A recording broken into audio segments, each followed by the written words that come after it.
Hello guys, তো ষষ্ঠী সপ্তমী অষ্টমী সব কিছুই কেটে গেছে, যেগুলো আমি দুর্ভাগ্যবশত শেয়ার করতে পারিনি তোমাদের সাথে, কারণ খুব খুব শরীর খারাপ ছিল। তো দেখো, মা কাকিমা বোন ভাই সবাই মিলে বেরিয়ে পড়েছি আজকে আমাদের বিসর্জন। তো দেখো, এখানে অলরেডি মা বেরিয়ে গেছে, অনেকে সিঁদুর খেলে ফটো তুলছে, বরণ করছে, মা বেরিয়ে গেছে, বরণ হচ্ছে। আজকে মা আমাদেরকে ছেড়ে চলে যাবে বাপের বাড়ি অলরেডি। তার বিসর্জন আগে দশমীর দিনকেই মায়ের হচ্ছে আয়না দর্পণ না কি বলে, বেশ সেটা হয়ে গেছে। তো যাই হোক, মা যতক্ষণ আমাদের কাছে আছে ততক্ষণই আমরা ভাববো মা আছে, যায়নি। তো আজকে মায়ের মূর্তি বিসর্জন। তো একদিকে দেখো কাকিমা মা সবাই মিলে সিঁদুর কিনে নিয়েছে, এখানে মা বরণ করছে পান পাতা দিয়ে মাকে। মায়ের মুখটা জাস্ট আমি দেখছিলাম যে মানে কীরকমভাবে মায়ালিভাবে চেয়ে আছে, মারও যেন কষ্ট হচ্ছে ভীষণভাবে, চোখ মুখগুলো ছলছল করছে। একটা বছর পর মা আবার আসতে পারবে সেটা ভেবেই বোধহয় আমাদের সবার মতো মায়েরও খুব খুব কষ্ট হচ্ছে। তো মানে দুটো চোখ বলে দিচ্ছে যে মা ঠিক কতটা মন খারাপ করে আছে। মা আমাদের দিকে মানে প্রথম যখন একেবারে ফেস টু ফেস মানে মনে হচ্ছিল তাকিয়েছিল, কিন্তু এখন মনে হচ্ছে মা তাকিয়ে নেই, মা নিজের মধ্যে আছে, ভাবছে কতটা কষ্ট পাচ্ছে মা। তো এখানে কথা বলতে বলতে দেখো মা বরণ সেরে নিচ্ছে, তারপরে মা সিঁদুর পরিয়ে দিচ্ছে মাকে। এবারে মা মিষ্টি মুখ করবে। আর এদিকে নাকি মাকে তেল সিঁদুরের সাথে নাকি তেলও মাখাতে হয়, যেটা আমি জানি না। তো কাকিমা বলল হ্যাঁ সিঁদুরের সাথে তেল মাখাতে হয়, মাও তাই বললো, কারণ বাপের বাড়ি থেকে তেল সিঁদুর দুটোই মেখে নাকি যায়, তাই মা তেল মাখিয়ে দিচ্ছে মুখটাতে। তারপরে আরও চোখ মুখগুলো বেশি মানে তেলের জন্যেও বলো বা এমনিও বলো ছলছল করছিল একদম, মানে জীবন্ত মা বলা যেতে পারে, যে একদম তাকিয়ে আছে আর বলছে যে আমি যাব না। সত্যি 365 দিন, একটা বছর পর এই দিনটা আসে আমাদের কাছে, 5টা দিনের জন্য মা থাকে আবার চলে যায়। কত হাসি, কত আনন্দ, কত মজা, জামা কাপড় কিনবো, কত কিছু করব। ছোটোবেলায় তো আরও অনেক অনেক স্মৃতি ছিল, শুধু দিন গুনতাম, 2 মাস আগে থেকে দিন গুনতাম। এখন তো আর সেটা না হলেও তাও ভীষণভাবে ভাবছিলাম যে সত্যি কী দিন ছিল। তো মায়ের তার মধ্যে এদিকে মা বলছে যে মায়ের সাথে মা মানে 2 মা একসাথে আছে আমার। তো বললাম একটু দাঁড়াও, 2 মাকে এক ফ্রেমে একটা ছবি তুলি, তাই একটা ছবি তুলে নিলাম। এদিকে তারপরে কাকিমা বরণ করে প্রণাম সেরে নিচ্ছে, এদিকে অনেকে দাঁড়িয়ে আছে যে এখনও বরণ করবে। আমাদের 7:30 থেকে ঠাকুর বের করা হয়ে গেছিলো, তো তারপর থেকেই বরণ শুরু হয়েছে। এখনও অনেক অনেক লোক আছে বরণ করার। তো এদিকে আমিও একটু মার সাথে একই ফ্রেমে বন্দি হচ্ছিলাম। তো কাকিমা তেল সিঁদুর মাখিয়ে দিচ্ছে, এদিকে দেখো সবাই নিজেদের মতো সিঁদুর মাখামাখি করছে, মানে এটা আনন্দ বটে। আর আমার মা এদিকে গনুকে আগেই সন্দেশ দিয়ে দিচ্ছিল, কারণ আমাদের বাড়িতে এত পরিমাণ ইঁদুর। তো মা আগে গনুকে মিষ্টি খাওয়ানো বা তার হাতে মিষ্টি দেওয়া দুটোই আগে করে নিচ্ছিল, তারপরে মামা বাড়িতে মানে বরণ বা তেল সিঁদুর এগুলো দেওয়া হবে। মা তো এটা একদমই ভুল করবে না, কারণ মা বাড়ি থেকেই বলে গেছিলো যে আজকে গনুকে সন্দেশ দিয়ে মামা বাড়ি থেকে পাঠাবো, তার জন্যেই আগে দিয়ে দিচ্ছে। তো কাকিমা এখানে কলা বউকে বরণ করে নিল, গনুকে বরণ করে নিল। এবার তেলটা মাখানোর পরে মা পান পাতা দিয়ে বরণ করে নিচ্ছে গনুকে, কলা বউকে। তো দেখো সবার মুখে একটাই ছাপ যে চলে যাবে একটা বছর পরে, ঠিক ঠিক ঠিক ঠিক মানে সবার মুখেই যেন একই জিনিস। আমি প্রতিমাগুলোকে দেখছি, আমি প্রথম দিন যেরকমটা দেখেছিলাম সত্যি আজকে তার মধ্যে কোনো মিল নেই। মানে আজকে পুরো একদম বোঝা যাচ্ছে স্পষ্টভাবে যে ওনার চলে যাচ্ছে। যাই হোক, এবছরে যেমনভাবে এসছে, আবার সামনের বছর আরও খুশি আরও আনন্দ নিয়ে তোমরা সবাই মিলে এসো, এটাই প্রার্থনা করি। তো এদিকে দেখো কার্তিককে বরণ করে নিচ্ছে মা, গনু লক্ষ্মীমাতা সবাইকে বরণ করা হয়ে গেছে, এবার কার্তিককে মিষ্টি খাওয়ানো হচ্ছে। কিন্তু আমার কাছে একটা জিনিস মনে হলো, কার্তিককে মিষ্টি খাওয়ানো হয়েছে, গনুকে মিষ্টি খাওয়ানো হয়েছে, সব কিছু ঠিক আছে, তেল দেওয়া হয়েছে ঠিক আছে, কিন্তু কার্তিক গনুকে সিঁদুরটা কেন দেওয়া হয়েছে এটা আমার কাছে একটা প্রশ্ন। আমি এটা করেও ছিলাম, কিন্তু বলছে যে সবাই দিয়েছে তাই দিয়েছি। জানি না এর কোনো পিছনে কোনো গল্প বা কোনো কিছু আছে, না ভগবান বলেই দিতে হয়। কিন্তু মাতা দুর্গাকে দিয়েছে সিঁদুর, আলতা, সবই ঠিক আছে, মাতা লক্ষ্মী, মাতা সরস্বতী সবাইকে দিয়েছে ঠিক আছে, কিন্তু ওদেরকে সিঁদুরটা মাখানোর মানেটা কি বুঝলাম না। তো এদিকে দেখতেই পাচ্ছ কতটা লোকজন দাঁড়িয়ে আছে গোল করে, মানে সবাই বরণ করছে তো, আর দূর থেকে দাঁড়িয়ে সবাই একভাবে চুপচাপ করে, মানে অন্যান্য দিনগুলোতে এই মাঠটাতে ধাক্কা ধাক্কি ঠেলাঠেলি কত কিছু, তো এখানে দেখো সবাই সিঁদুর মাখামাখি করছে।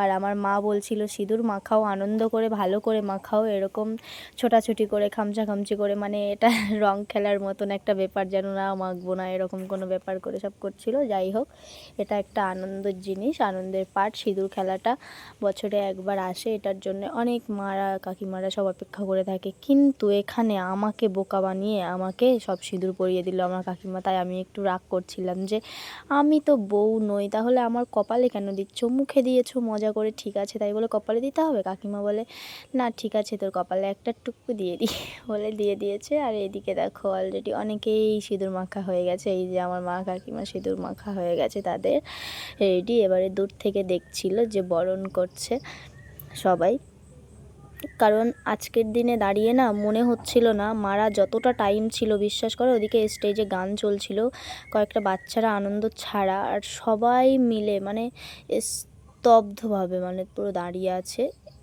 যে কি মা আজকে ছেড়ে চলে যাচ্ছে, সবাই হাত গুটিয়ে দাঁড়িয়ে আছে। এই মেলাটার মধ্যে কত আনাগোনা, কত কিছু হতো, কত ভিডিও, কত কিছু। আজকে শুধুমাত্র মায়ের সাথে ফটো ফ্রেমে সবাই যাচ্ছে। আর এদিকে দেখো ঢাকি বাজনা বাজিয়ে দেওয়া শুরু করেছে, কারণ সবারই প্রায় বরণ শেষ। আর এখানে লাস্টবার সবাই বলছে ঠিক আছে মা তো চলে যাবে, মায়ের মন ভালো করার জন্যে আমরা একটু নাচ গান করি মায়ের সামনে, মাকে এরকমভাবে দেখতে ভালো লাগছে না।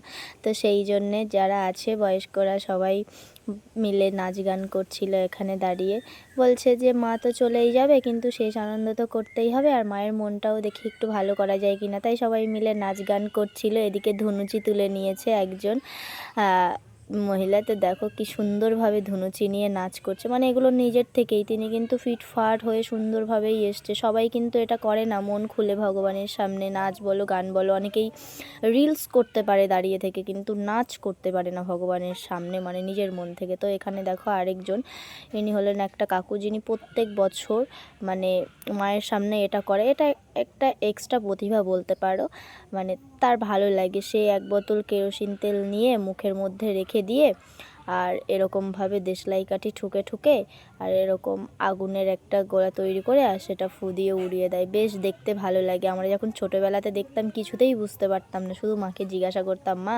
এটা কি, মা মুখ থেকে আগুন বেরোচ্ছে কেন ওরকমভাবে। তো এখন মানে বুঝতে পারলাম ব্যাপারটা কি, মুখের মধ্যে কেরোসিন তেল নিয়ে নেয়। এটা যদিও রিস্কি, কিন্তু কাকুটার কোনো দিনই কিছু হয় না, তিনি প্রত্যেক বছরই করেন এটা।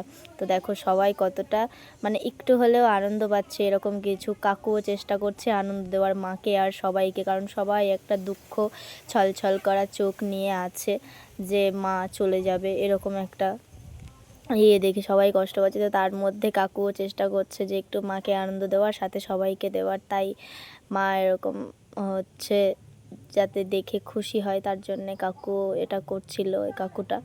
আর এদিকে দেখো সমাগম, সব লোক সমাগম বেড়েই চলেছে আস্তে আস্তে। আর আমাদের কিন্তু প্রতিমা তোলার জন্য প্রস্তুতি করছে, যেহেতু রাত হয়ে এসছে প্রায় বিসর্জনের, তার জন্য এক এক করে প্রতিমা তোলার জন্য প্রস্তুতি নিচ্ছে সবাই। আর এদিকে সবাই দাঁড়িয়ে আছে এক পাশে করে। তো দেখো প্রতিমা তোলা শুরু হয়ে গেছে, দেবী ঘর তুলে নিয়েছে মাথায় এক এক করে প্রতিমা, যেহেতু আমাদের নদীতে বিসর্জন হবে, নদীর কাছেই হচ্ছে আমাদের প্যান্ডেলটা হয়, সেই হিসাবে আমাদের খুব একটা দূর নয়, তাই সবগুলো গাড়িতে করে নিয়ে যাওয়ার কোনো দরকার হয় না, শুধু লক্ষ্মী, গণেশ, কার্তিক, সরস্বতী এই চারজনকেই মাথায় করে নিয়ে গিয়ে রেখে আসা হয় জায়গায়।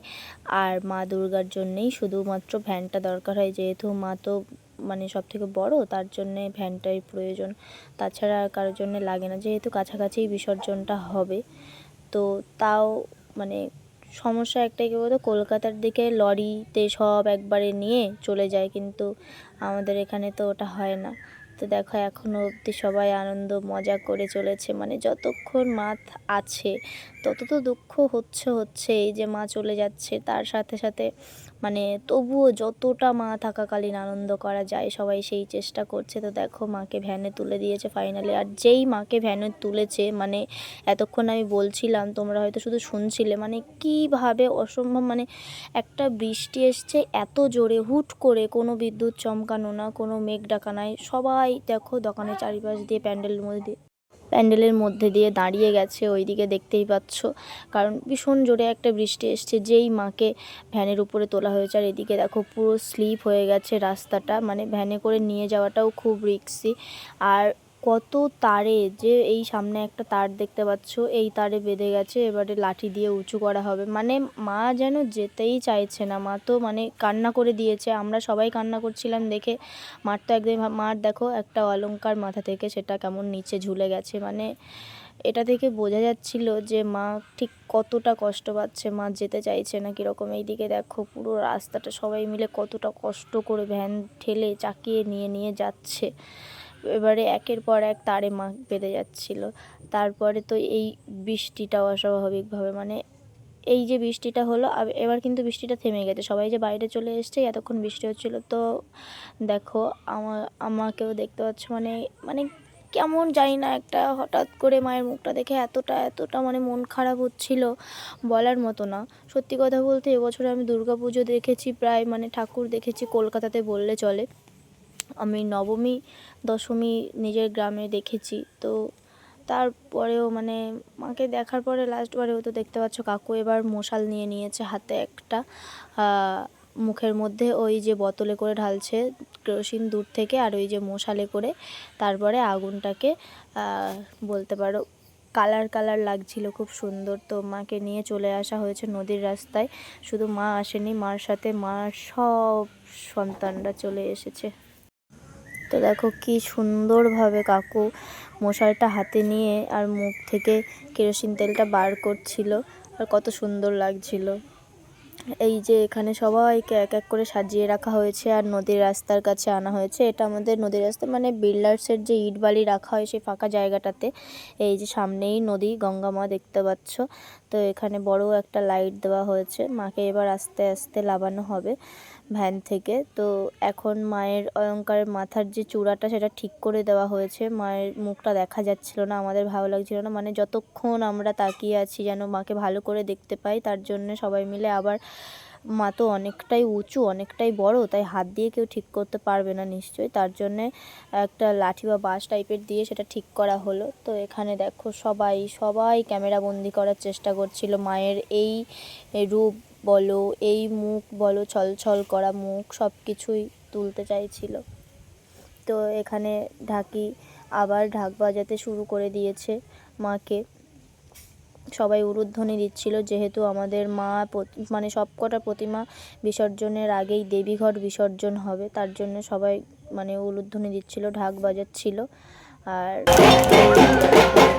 বড় একটা show থাকলো, মানে বাড়ি বাড়ি হচ্ছে, এদিকে নাচ শুরু হয়েছে, ওই যে বললাম না, মানে সবাই বুঝতে পারছে যে অলৌকিকভাবে মা কতটা কষ্ট পাচ্ছে, তার জন্যই শুধু চেষ্টা করা হচ্ছে যে মা একটু আনন্দ নিয়ে ফিরে যাক, যাতে সামনের বছর আবার অনেকটা আনন্দ নিয়ে মা আসতে পারে। এতটা মন খারাপ নিয়ে তো বাপের বাড়ি কেউই চায় না যে কোনো মেয়ে মন খারাপ করে এত মন খারাপ করে যাক, সব বাবা মা বলো, তার বাপের বাড়ির লোকজনরা বলো, সবার তো খারাপ লাগে খুব, তাই জন্যেই মাকে শুধুমাত্র খুশি করার চেষ্টা করা হচ্ছে, আর কিচ্ছু না। তারপরে গিয়েও দেখো কত লোক নদীর রাস্তায় চলে এসছে, মেলা প্যান্ডেল সব কিছুই কিন্তু ওখানে। তারপরেও দেখো অনেক লোক দাঁড়িয়ে আছে, শুধু দাঁড়িয়ে দাঁড়িয়ে দেখছে, এই যে উপরে এই যে গিট্টি পাথর বলো ঝাঁপ করা আছে, তার উপরেও কত লোক উঠে দাঁড়িয়ে আছে। এইদিকে দেবীঘট নিয়ে নেমে যাচ্ছেন, দেবীঘট ঘোরানো হচ্ছে, 7টা ঘোরানো হয়ে গেছে, এবারে দেবীঘটটা বিসর্জন দেওয়া হয়ে গেছে আমাদের আগেই, তারপরে এক এক করে মূর্তি বিসর্জন হবে। তো দেবীঘট বিসর্জন দেওয়ার পরে এক ঘট নদীর জল মানে গঙ্গা জল নিয়ে উঠে এলো, কারণ এগুলো সবার মাথায় ছিটিয়ে দেওয়া হবে, তার জন্যই মাথায় করে নিয়ে আসছে। এদিকে আরেকটা সেল ফাটানো হয়েছে মায়ের পিছন দিক দিয়ে। এই দেখো কি সুন্দর না, খুব খুব সুন্দর লাগলো এই সেলটা ফাটলো দেখে, মানে দারুণ সুন্দর, এগুলো দেখতেও দারুণ লেগেছে। যাই হোক, আবার ঢাক বাজানো শুরু হয়েছে। এবারে আস্তে আস্তে সময় চলে এসছে মাকে বিদায় জানানোর। তো প্রথমেই কলা বউ গনুকে নিয়ে বিসর্জন দেওয়া হচ্ছে। এখানে যতটা পাকঘর, এই যা পড়ে গেল, কারণ প্রচণ্ড স্লিপ, তো এখানে তো কোনো ঘাট নেই, এখানে শুধু বোট এসে দাঁড়ায় আর ইট বালি সিমেন্ট যার জায়গা এটা, সেখান থেকে শুধু সেটুকুনিই ওঠানো হয়, সিঁড়ি থাকে তার জন্য, তো এখানে তো স্লিপ হবেই। তো যাই হোক, পরপর অনেকগুলো মূর্তি নিয়ে বিসর্জন দেওয়ার জন্য লেবে গেছে, কারণ সময় ছিল একটা, সেই সময়ের মধ্যেই তো করতে হবে সব কিছু। আর এদিকে যারা ছিল তারা সবাই মিলে আস্তে আস্তে করে নিয়ে যাচ্ছে। এবারে মায়ের পালা, মাকেও লাবিয়ে নিয়েছে ভ্যান থেকে। মা আবার এসো, সবার সুখ শান্তি সমৃদ্ধি সব কিছু বজায় রেখে তুমি আবার এসো, সাবধানে তুমিও যেও, আর আমাদের জন্য আশীর্বাদ করো, আমরা যেন সামনের বছর আরও আরও আরও অনেক আনন্দ করতে পারি, আর তুমিও যেন এসে অনেক আনন্দ পাও, সেই আশীর্বাদ করো। তো দেখো সবাই এখানে লেগে গেছে। এই মুহূর্তটা না, মানে বলার মতো না, ঠিক ঠিক ঠিক ঠিক মানে যে সবার মনের মধ্যে ঠিক কী হচ্ছিল। মা তো জলে চলে গেছে, বিসর্জন মায়ের। এই কথাগুলো না ছোটোবেলাতে ঠিক মানে বুঝতাম না, বিসর্জন হচ্ছে, মজা হচ্ছে, কে কোথায় পড়ে যাচ্ছে, কি হচ্ছে, গ্রামের দিকে যেহেতু কি হচ্ছে এইসব ব্যাপারগুলো। কিন্তু এখন যত বড় হচ্ছি তত যেন মায়ের বিদায়টা একটা মেয়ে বাপের বাড়ি থেকে বিদায় হওয়ার মতনই প্রায় বললে চলে, সেজন্য বাস্তবের সাথে অনেক কিছু মিল আছে। যাই হোক, আর মন খারাপ করব না। এদিকে মহাদেবও তোমার জন্য অপেক্ষা করছে, লাস্ট বার তোমার জন্য একটা সুন্দর সেল ফাটানো হলো তোমার বিদায় উপলক্ষে। তুমিও খুব আনন্দে যাও, সাবধানে যাও মা, তোমাদেরকেও ভালো রেখো, সাবধানে রেখো, সবাই যেন সাবধানে রেখো। দেখো এখানে জল ছিটিয়ে দিচ্ছে সবাই সবাইকে। বিদায় হয়ে গেল, সবাই এবার ফিরছে আবার মেলা প্রাঙ্গণের মধ্যে। এই যে এবার আস্তে আস্তে মিষ্টির দোকান ফাঁকা, সব কিছু ফাঁকা, প্রত্যেকটা দোকানে কোনো লোক নেই, আস্তে আস্তে এই সব দোকান ভরে যাবে। এইদিকে দাদা দেখো, এটা হচ্ছে খুব ভালো একজন দাদা আমার, তো নাচ গান করছিল, নাচ গানই করে, খুব আনন্দে থাকে। তো এদিকে সব কটা বোনের সাথে দেখা হলো, তারা একটু হাই হ্যালো করলো। তো লাস্ট দিনে আর কি খাওয়া দাওয়া করা হবে, একটু ঘুগনি খেলাম, প্রত্যেক দিন তো অনেক ভালো ভালো জিনিস খেলাম, আজকে একটু ঘুগনি খেলাম। আর এই যে দেখো গোটা মাঠটা, এ কদিন কত অনুষ্ঠান